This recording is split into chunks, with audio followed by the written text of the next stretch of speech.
Sejam bem-vindos ao podcast Saneamento Ambiental. Aqui você esgota suas dúvidas, se abastece de conhecimento, coleta informações relevantes e drena ótimas ideias. Olá pessoal, eu sou João Pedro, graduando em Engenharia da Computação e bolsista do PET Saneamento Ambiental.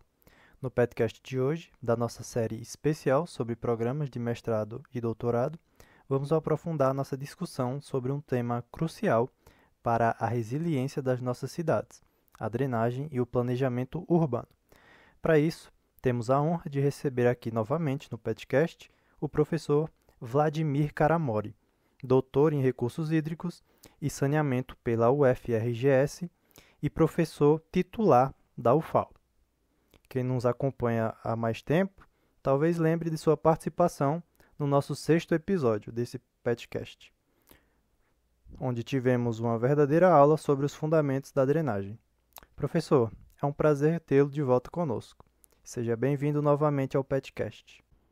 Olá, João Pedro, tudo bem? É um prazer estar de volta para a gente conversar um pouquinho mais sobre esse tema que é tão relevante para a qualidade de vida das nossas cidades, para a nossa qualidade de vida. Então, é um prazer a gente estar aqui e eu já queria começar dizendo que esse é um assunto que a gente poderia conversar um dia inteiro, né? Mas vamos lá, estamos aí para bater um papo.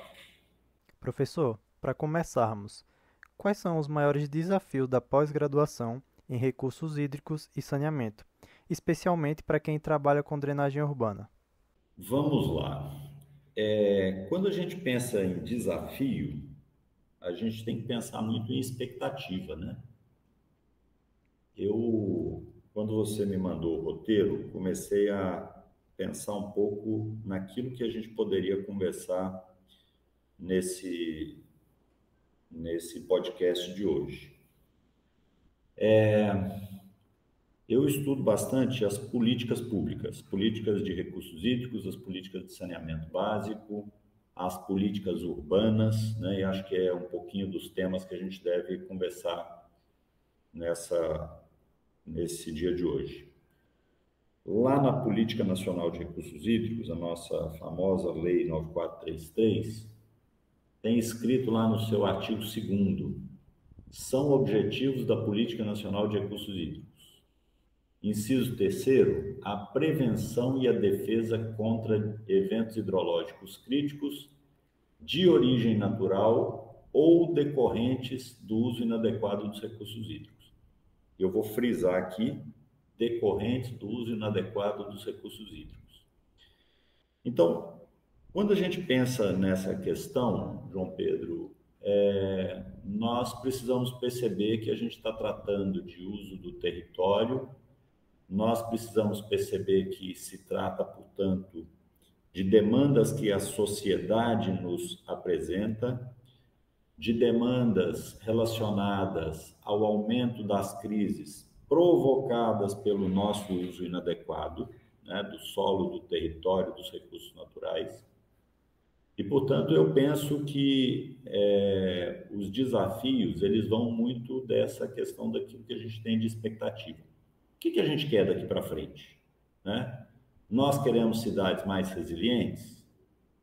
Então, se a gente quer cidades mais resilientes, nós temos que pensar que os desafios da pós-graduação têm que vincular as pesquisas, o desenvolvimento científico e tecnológico nesta área específica do conhecimento, naquilo que a sociedade tem de demandas. O tema mais específico da nossa conversa está relacionado à drenagem, né? E eu ainda vou, certamente, ao longo dessa conversa, explorar um pouco mais esse tema, mas a pergunta que eu sempre coloco é: será que conceitualmente nós não estamos tratando de forma equivocada as soluções que a gente tem desenvolvido para as cidades, né? Para dar um exemplo muito claro, o assunto é drenagem. Mas será que a gente precisa de drenagem de fato? Então, João Pedro, os desafios da pós-graduação, o primeiro ponto eu diria que é trabalhar conceitualmente aquilo que nos importa, né? E, eventualmente, desconstruir conceitos. E desconstruir conceitos é uma tarefa muito difícil, por isso eu acho que esse é um dos desafios relevantes da pós-graduação.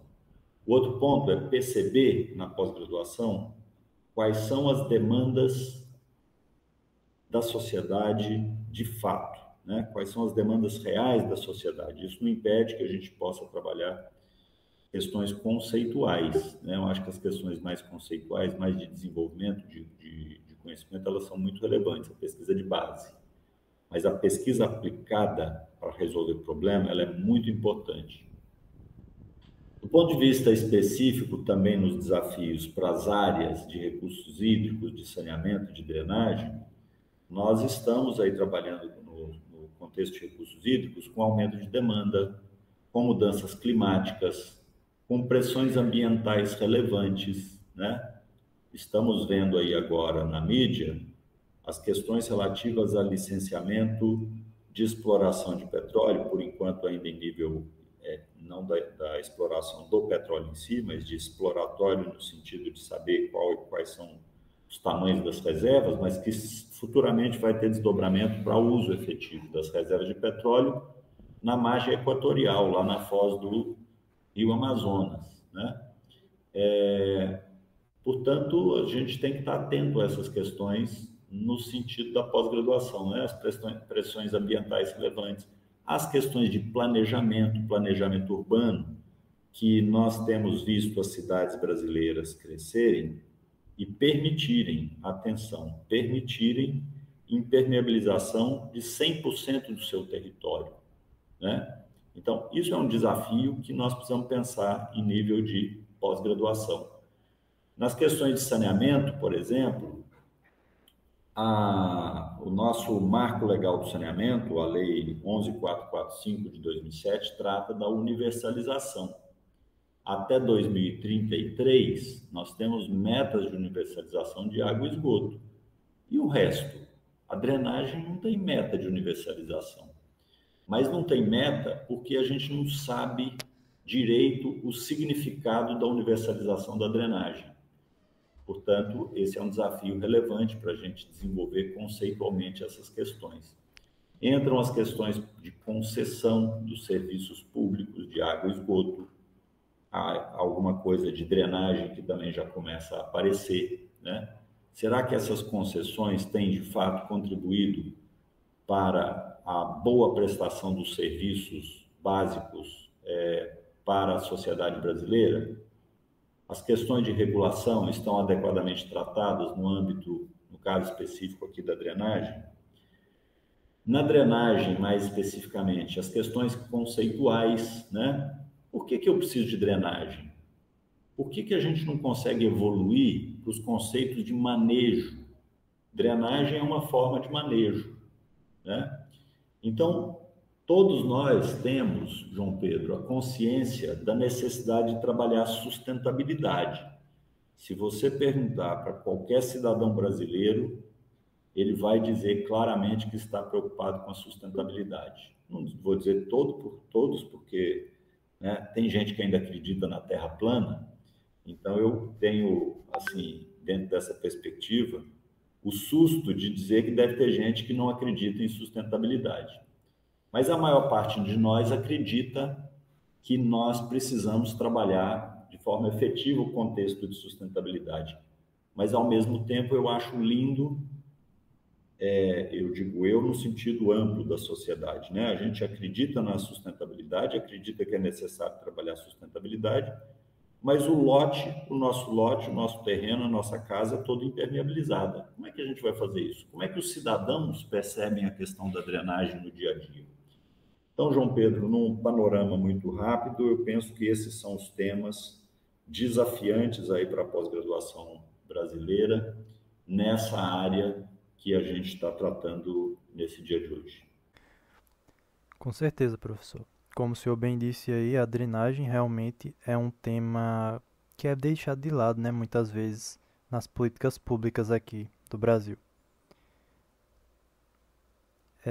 Professor, entre as disciplinas que o senhor ministra na pós-graduação, como o gerenciamento da drenagem urbana e hidrologia, quais habilidades o senhor considera essenciais para quem deseja atuar na gestão de águas urbanas atualmente?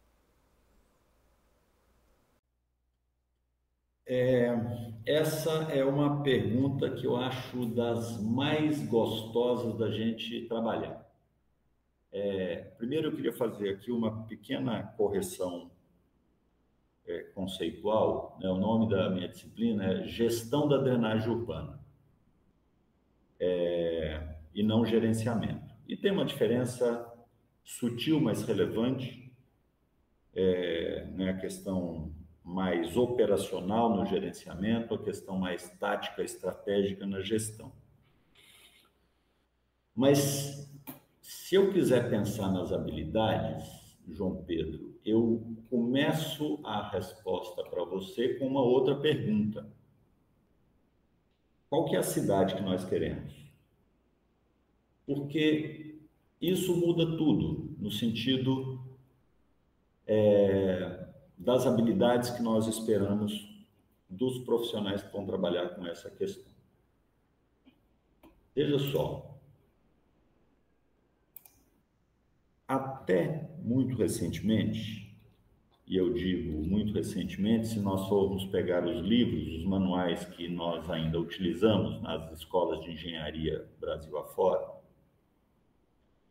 conceito de drenagem, ele é muito... Conceito clássico de drenagem, ele diz assim, essa é uma pergunta que eu faço para os meus alunos nessa disciplina, é a primeira pergunta, fala assim, o que é drenagem? E a resposta clássica é, drenagem é a coleta das águas de chuva e levar para um destino final, que é o rio, o mar, etc. Né? Então, o sistema de drenagem, a definição clássica de um sistema de drenagem, é aquele sistema destinado a coletar as águas de chuva e levar até um destino final. Se a gente começa a refletir sobre as funções das águas urbanas, das águas nas cidades, a gente pode fazer uma classificação que eu acho interessante, assim, ó. As águas nas cidades, elas têm um papel muito diverso. Aparece, por exemplo, no nosso hino nacional, né? Ouviram do Ipiranga. Portanto, ela tem um papel histórico, de simbologia. Quem que é o Ipiranga? Né? Ouviram do Ipiranga, as margens plácidas. Quem que é o Ipiranga? O Ipiranga é um rio. As águas nas cidades têm uma função urbanística. A gente observa aí muitos espelhos d'água, né? Um lago artificial, onde você cria ali um ambiente de contemplação, um ambiente que as pessoas possam desenvolver atividades sociais ali no seu entorno, caminhar, pedalar, né? Sentar na beira do lago, se ele estiver com as suas águas adequadamente adequadas para aquele ambiente urbano, né? Tem função de lazer. Quem que não gosta de tomar um banho num rio num dia quente? Obviamente tem que ser um rio em condições adequadas para essa função. Tem função social, que é a questão de saúde, de abastecimento.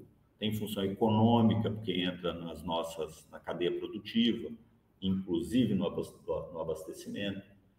Tem função hidrológica, ecológica, né, que entra a função mais ambiental, e tem uma função urbanística muito clara, que é a drenagem, e aí entra um serviço, né? Então, João Pedro, se eu preciso saber as habilidades essenciais para quem atua na gestão, eu tenho que pensar que um gestor de um sistema tão diverso, tão complexo, tão integral como esse sistema de drenagem urbana e manejo de águas pluviais, não pode ser uma pessoa que só enxergue a questão técnica da drenagem, né? Então, por isso que eu comecei a nossa fala dizendo o seguinte, a gente precisa desconstruir alguns conceitos, né? Desconstruir alguns conceitos. Eu preciso compreender os processos. Se eu tenho um gestor que só enxerga a necessidade da drenagem para resolver problemas de alagamento urbano, eu tenho um gestor que não vai conseguir atender adequadamente todas as funções que as águas têm nesse ambiente. Então, o gestor ele tem que perceber claramente que gestão de drenagem urbana é gestão de território, é gestão da cidade. É impossível trabalhar a gestão de drenagem urbana num ambiente onde o plano diretor da cidade ele permite que a cidade seja toda impermeável, né? É impossível. Então, se você quer resolver problemas de alagamento com o padrão de desenvolvimento urbano que nós temos mantido, eu já adianto que não há solução possível. Isso é definitivo, não há solução possível. Então, o gestor ele tem que ter essa visão, João Pedro, que é uma visão integral. O sistema de drenagem, ele integra todos os serviços urbanos. Quer ver uma coisa? Problemas de saúde pública estão relacionados à drenagem urbana. Por quê? Porque se eu tenho um alagamento, esse alagamento ele não ocorre com água limpa. A água da chuva lava a superfície. E aí eu vou ter problemas relacionados à leptospirose, diarreia, dengue, hepatite e várias outras questões de saúde pública relacionadas ao sistema de drenagem. Integra o serviço de mobilidade urbana. Se eu tenho um alagamento, a cidade para, né? Um dia de muita chuva, a cidade para. Integra o sistema produtivo. Se eu tenho alagamentos, eu não consigo fazer uma entrega de um produto, de um insumo. Eu tenho um alagamento que invade uma loja, que invade o mercado, etc. Então, eu tenho uma interferência do sistema de drenagem e manejo de águas pluviais no sistema produtivo. Portanto, né, para finalizar essa primeira parte, porque essa é uma pergunta que ela é muito boa, mas ela não tem uma solução, uma resposta que a gente desenvolva assim tão rapidamente. Eu acho que é muita reflexão sobre isso, né? Mas eu preciso de um profissional que trabalhe a gestão da forma integral na cidade, que ele consiga perceber que eu não estou atuando sobre um problema de alagamento, eu estou atuando sobre a gestão do território urbano. Então, essa é a percepção que eu tenho, né, de que um profissional que trabalha a gestão da drenagem, ele precisa ter, de fato, uma visão integral e não necessariamente uma competência técnica da drenagem clássica, como a gente observa nos nossos órgãos gestores aí com muita frequência. Muito interessante, professor. Agora, o perfil do profissional de saneamento ambiental, o senhor acredita que está mudando? Com base em suas experiências, quais competências, além das técnicas, têm sido mais demandadas tanto pelo mercado de trabalho quanto pela academia? Se está mudando, tem que mudar, né? Tem que mudar. Veja só, comecei a falar ali na sua pergunta anterior sobre essa percepção da integração e dos manuais que nós utilizamos ainda hoje, infelizmente, nas escolas de engenharia. Quando eu pego lá na disciplina de gestão da drenagem, as definições, a primeira definição que aparece é do sistema de drenagem, sistema destinado a coletar água de chuva e levar para um destino final. Se esta é a definição, eu só tenho uma solução possível, né, que é a solução clássica, baseada na quantificação de vazões e baseada no dimensionamento de canais para atender aquela vazão num determinado tempo de retorno. Ora, como eu já coloquei também na pergunta anterior, se esta é a definição, João Pedro, não há solução possível para os problemas urbanos relacionados à água de chuva. Então, tem que mudar. O perfil do profissional de saneamento tem que mudar. Ele tem que ter competência técnica, sim, de engenharia, mas ele tem que ter uma percepção da necessidade de integração com o ambiente urbano. Então, se eu tenho um profissional que só consegue enxergar a hidrologia e a hidráulica, ele não vai conseguir resolver os problemas relacionados à gestão de águas urbanas. Imagine, por exemplo, um profissional que continue vendo como uma fatalidade que o rio vai se transformar num esgotão. Porque era assim na década de 70, de 80, de 90. Quando a área começava a ser urbanizada, você já projetava que aquele riozinho limpinho que todo mundo tomava banho ali, num futuro, 20 anos, 30 anos depois, teria que ser canalizado. Não teria que ser canalizado. Se a gente fizer uma gestão adequada do território, nós vamos perceber que aquele rio é vivo e que ele pode continuar fazendo parte da paisagem urbana. Imagine um profissional de saneamento que não consiga visualizar hoje, João Pedro, em 2025, que nós podemos manejar e não apenas descartar. Coleta seletiva está no nosso dia a dia, né, João Pedro? Reuso, reciclagem, etc. Então, imagine um profissional que não conseguiu mudar, não conseguiu evoluir e que continue fazendo aquilo que a gente fazia de saneamento na década de 70, 80, 90, que só tinha a coleta e o descarte final. A própria legislação brasileira evoluiu e trouxe muito claramente o conceito de manejo, né? A Lei 11.445, ela trata resíduos sólidos como serviço de limpeza urbana e manejo de resíduos sólidos, né? Então, esse conceito de manejo traz uma perspectiva de que o profissional do saneamento tem que mudar, ele tem que evoluir. Imagine um profissional que pense que não precisa interagir com outras áreas de conhecimento. Então, como eu coloquei também um pouquinho antes, se eu pensar nas funções das águas urbanas e reconhecer que ela tem uma função histórica, que ela tem uma função cultural, que ela tem uma função de lazer, o profissional do saneamento não vai enxergar que ele precisa interagir com a sociedade, inclusive para descobrir, olhar e falar assim, escuta, qual é o rio que a gente quer para essa cidade? Então, o profissional precisa, de fato, evoluir.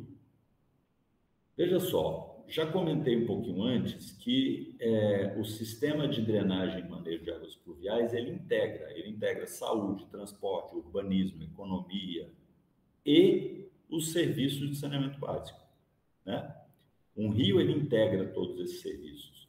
Então, se eu tiver um profissional, que era o que nós tínhamos de formação lá na década de 80, 90, etc., que não consiga perceber essa integração, esse vai ser um profissional extremamente limitado, né?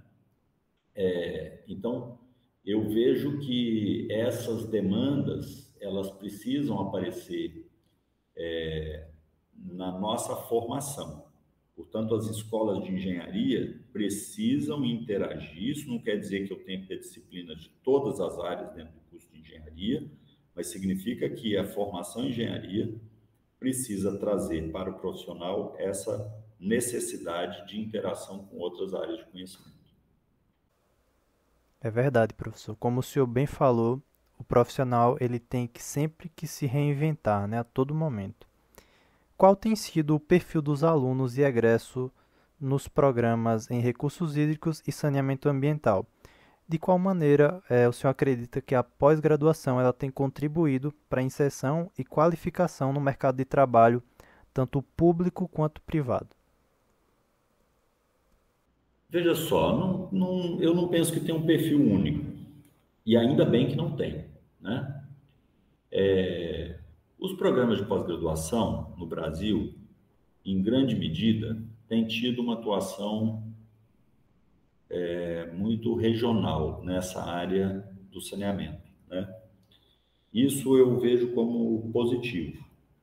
É claro que nós temos programas de pós-graduação que têm uma atuação conceitual mais abrangente, mas nós temos programas de pós-graduação muito focados em demandas regionais.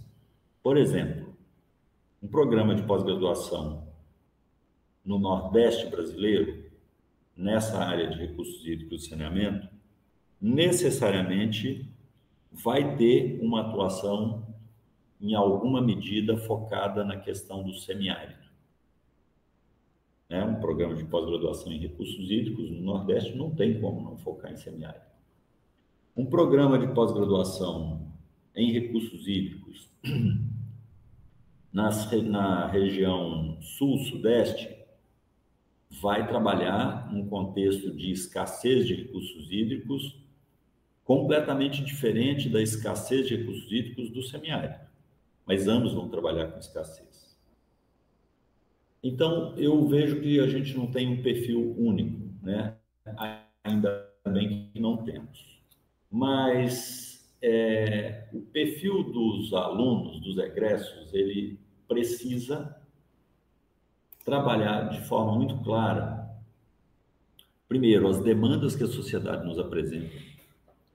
Segundo, a capacidade de perceber o problema e criar soluções, e sempre pensando que não existe uma solução única para nenhum problema de engenharia, de gestão de recursos hídricos, não existe uma solução única para as políticas públicas para a tomada de decisão. Aliás, gestão é tomada de decisão, né? Então, se eu estou falando de gestão da drenagem urbana, eu estou falando de tomada de decisão relacionada à drenagem urbana. Se eu estou falando de gestão de território, portanto, gestão da drenagem como gestão de território, eu estou tratando de tomada de decisão. Então, o perfil dos alunos e dos egressos, principalmente nos egressos, né, quando a gente chega no processo de formação, frequentemente na pós-graduação, a gente chega com uma base técnica, em geral, muito bem construída, mas frequentemente com um viés na solução única, a solução tradicional, do clássico. Então, o egresso, depois de trabalhar nesse processo de formação, ele precisa ter essa capacidade de questionar. Minha disciplina, João Pedro, começa na primeira aula, eu faço uma aula de construção de conceitos, né? Então, a primeira aula é construção de conceitos. Quando eu comecei a fazer essa disciplina, há mais ou menos 15 anos atrás, eu tinha uma lista de 13 perguntas, e ao longo desse processo da disciplina, os alunos vão me trazendo reflexões muito interessantes. Hoje, eu tenho 20 perguntas, né? A primeira pergunta é: por que é necessário drenar? Será que é necessário drenar de fato? E aí as perguntas vão evoluindo, né? Quem é o responsável pelo bom funcionamento do sistema de drenagem? Não existe um responsável único. O poder público tem as suas responsabilidades, o cidadão tem as suas responsabilidades, os órgãos de regulação têm as suas responsabilidades, as empresas privadas têm as suas responsabilidades e por aí vai.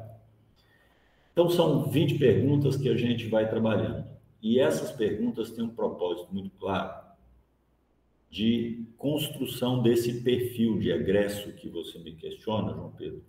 Seja um perfil de egresso que tenha capacidade de perceber o problema e de questionar as soluções, refletir sobre as soluções, refletir sobre a natureza do problema, da criação do problema em si, porque senão é como ficar enxugando gelo, né? Quando eu falo sobre o sistema tradicional de drenagem, a gente começa a discutir os alagamentos, as inundações. Todo ano a gente vê vídeos os mais diversos de qualquer cidade brasileira dos problemas recorrentes, e a gente fala assim: o prefeito, a prefeitura não toma conta da cidade. E quando eu vejo esses vídeos, a minha resposta é sempre assim: vai piorar, não se preocupem, vai piorar, né? nem tenha ilusão de que a atuação que o prefeito está fazendo lá de aumentar o canal vai resolver ali, localmente, vai piorar muito lá para frente. Não vai piorar porque eu quero, vai piorar porque a gente está fazendo aquilo que está na primeira resposta minha para o podcast de hoje. Está escrito na Política Nacional de Recursos Hídricos. Prevenção de eventos críticos decorrentes do uso inadequado que nós fazemos dos recursos hídricos, dos recursos naturais do território, né? Então, esse perfil de aluno e egresso, João Pedro, ele precisa ter uma competência técnica de engenharia muito forte, mas, além disso, ele necessariamente tem que questionar muito as soluções que são apresentadas de pronto, né, soluções clássicas, e tem que ter a capacidade de perceber efetivamente qual é a natureza do problema que nós estamos trabalhando. Então, isso é um ponto que eu acho que é muito importante na construção desse perfil. Que interessante, professor, essa maneira de ministrar a aula, né? Colocando os alunos para pensar, né? Para se questionar cada vez mais, é importante realmente. E para finalizar, professor, como a academia ela pode colaborar mais efetivamente na elaboração de políticas públicas para o saneamento e a gestão das águas urbanas? Há experiências ou resultados recentes a destacar nessa aproximação entre universidade e setor público? A academia, ela só faz sentido se tiver como foco estar atenta aos problemas que a sociedade brasileira apresenta. Como é que ela pode colaborar na elaboração de políticas públicas? Ora, nós tivemos muitos episódios recentes que mostram a capacidade e a competência da academia de dar resposta a esses problemas, João Pedro. Só para ilustrar algumas coisinhas, ó. Se não fosse a ciência, a construção de conhecimento, a pandemia da Covid teria sido muito mais catastrófica. Rapidamente a ciência deu a resposta na produção de vacinas que, felizmente, conseguiram contornar o problema. Infelizmente, alguns gestores, a seu momento, na tomada de decisões, conturbaram essa história, né? Nós tivemos recentemente a cheia do Rio Grande do Sul, né? Maio do ano passado, e que foi um desastre. E quem trabalhou ali no monitoramento, na busca de soluções que pudessem balizar a tomada de decisões do poder público, foi a academia. Então, foi a academia que, no dia a dia, disse, olha, o nível do Rio Guaíba está subindo, está descendo, vai inundar essa área, vai acontecer isso, etc. Então, no sentido de prevenção, de modelação, de modelagem, de avaliar cenários, né? Aqui em Maceió, nós temos um desastre que é o afundamento do bairro Pinheiro por uma mineração de salgema, né? Então, processo de subsidência do solo. E quem tem tido uma atuação marcante aqui no estudo do que fazer com os resíduos, dos animais que estão ali, a questão socioeconômica, os arranjos, etc., é a universidade. A Universidade Federal de Alagoas tem tido aqui uma atuação junto com a prefeitura, junto com o governo do estado, junto com a mineradora aqui, a Braskem, né, que foi obrigada no sentido de buscar alternativas junto com o Ministério Público e etc. Então, tem uma atuação da universidade muito forte nesse sentido.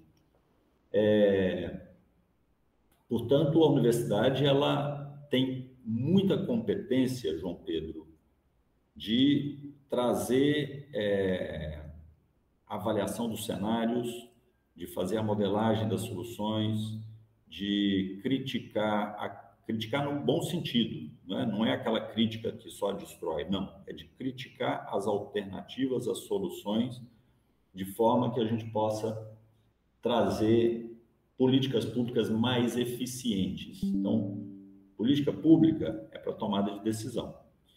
Eu já comentei aqui hoje, e sempre falo sobre isso, não é possível que as nossas políticas públicas urbanas permitam a impermeabilização de 100% do solo. Se eu fizer isso, eu estou condenando a minha cidade a conviver com os desastres de origem natural é a chuva, mas provocados pelo uso inadequado do território. E a academia tem muita competência para poder ir lá e fazer a análise dessas políticas públicas e fazer a contribuição para a melhoria destas políticas. A questão que se coloca é: nós precisamos harmonizar. Harmonizar significa enxergar, compreender, conviver, modificar. E nesse processo, algumas perguntas a gente pode fazer também.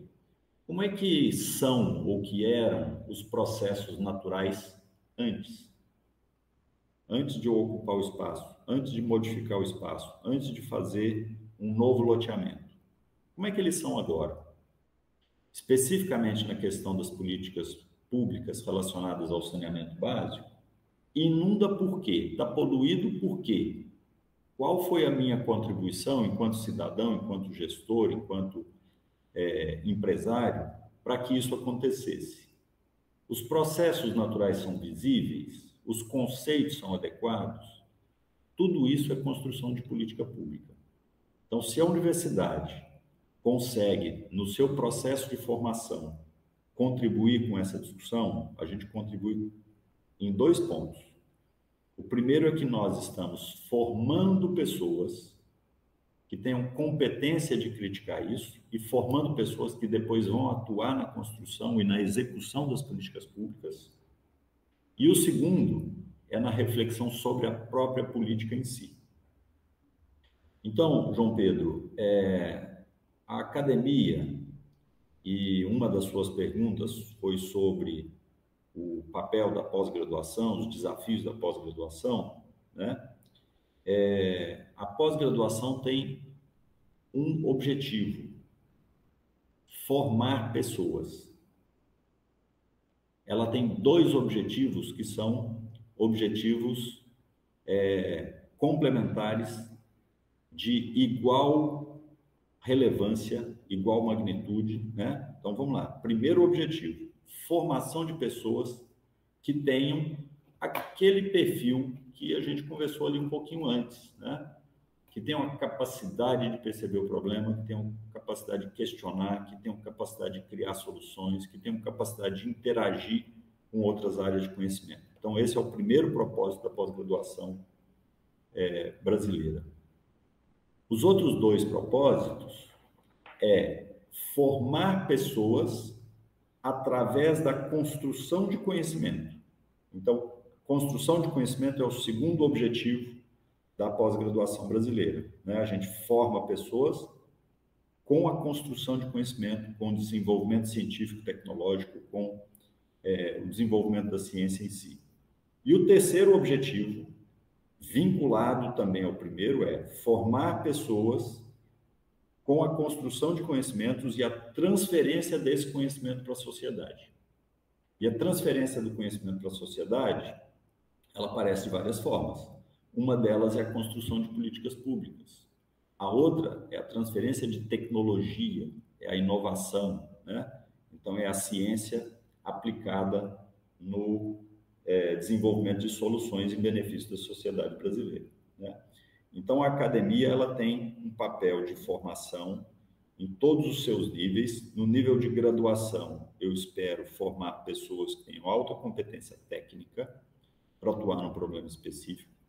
E na pós-graduação, eu espero que eu possa formar pessoas de alta competência técnica que possam desenvolver conhecimento técnico e científico que possa ser utilizado na transferência desse conhecimento para a sociedade brasileira, e aí sim eu produzi os impactos econômicos, de inovação científica e tecnológica, né, os impactos sociais e culturais que tanto fazem falta na nossa vida aí, né, em busca de cidades melhores, em busca de uma sociedade sempre melhor. O senhor tem alguma mensagem a passar, uma mensagem final? Então, João Pedro, eu queria mais uma vez agradecer a oportunidade de participar aqui do PetCast, né? Sempre uma satisfação muito grande poder conversar sobre esses assuntos que dizem respeito à nossa vida, né? Ao nosso cotidiano. Eu queria terminar dizendo duas coisas. A primeira é que eu acho que esse é um assunto que a gente poderia passar muitas horas conversando, né? Mas, obviamente, nesse momento aqui, um podcast, ele não pode ser também maçante, né? Isso é uma conversa, isso é um bate-papo para a gente, de fato, aprender a conviver melhor com a nossa cidade. E o segundo ponto é lançar um desafio para todos nós, né? Gestão é tomada de decisão. E se nós precisamos tomar uma decisão, nós precisamos decidir o que é que a gente quer para o futuro. E aí eu termino dessa forma, né, trazendo esse desafio para a nossa gestão, para a gestão das nossas expectativas. Vamos tomar decisão? O que a gente quer para o futuro? E aí a gente constrói as políticas públicas em cima disso, a gente constrói as bases técnicas, tecnológicas e científicas com base naquilo que a gente quer para o futuro. Obrigado, João Pedro, pela oportunidade. Agradecemos mais uma vez a presença do professor Vladimir Karamori e a todos vocês que nos acompanharam. Muito obrigado pela audiência. Não percam os próximos episódios da nossa série. Obrigado por nos acompanhar neste episódio. Se você gostou do conteúdo, siga-nos para mais informações e atualizações em @petsaneamentoambiental. Até a próxima!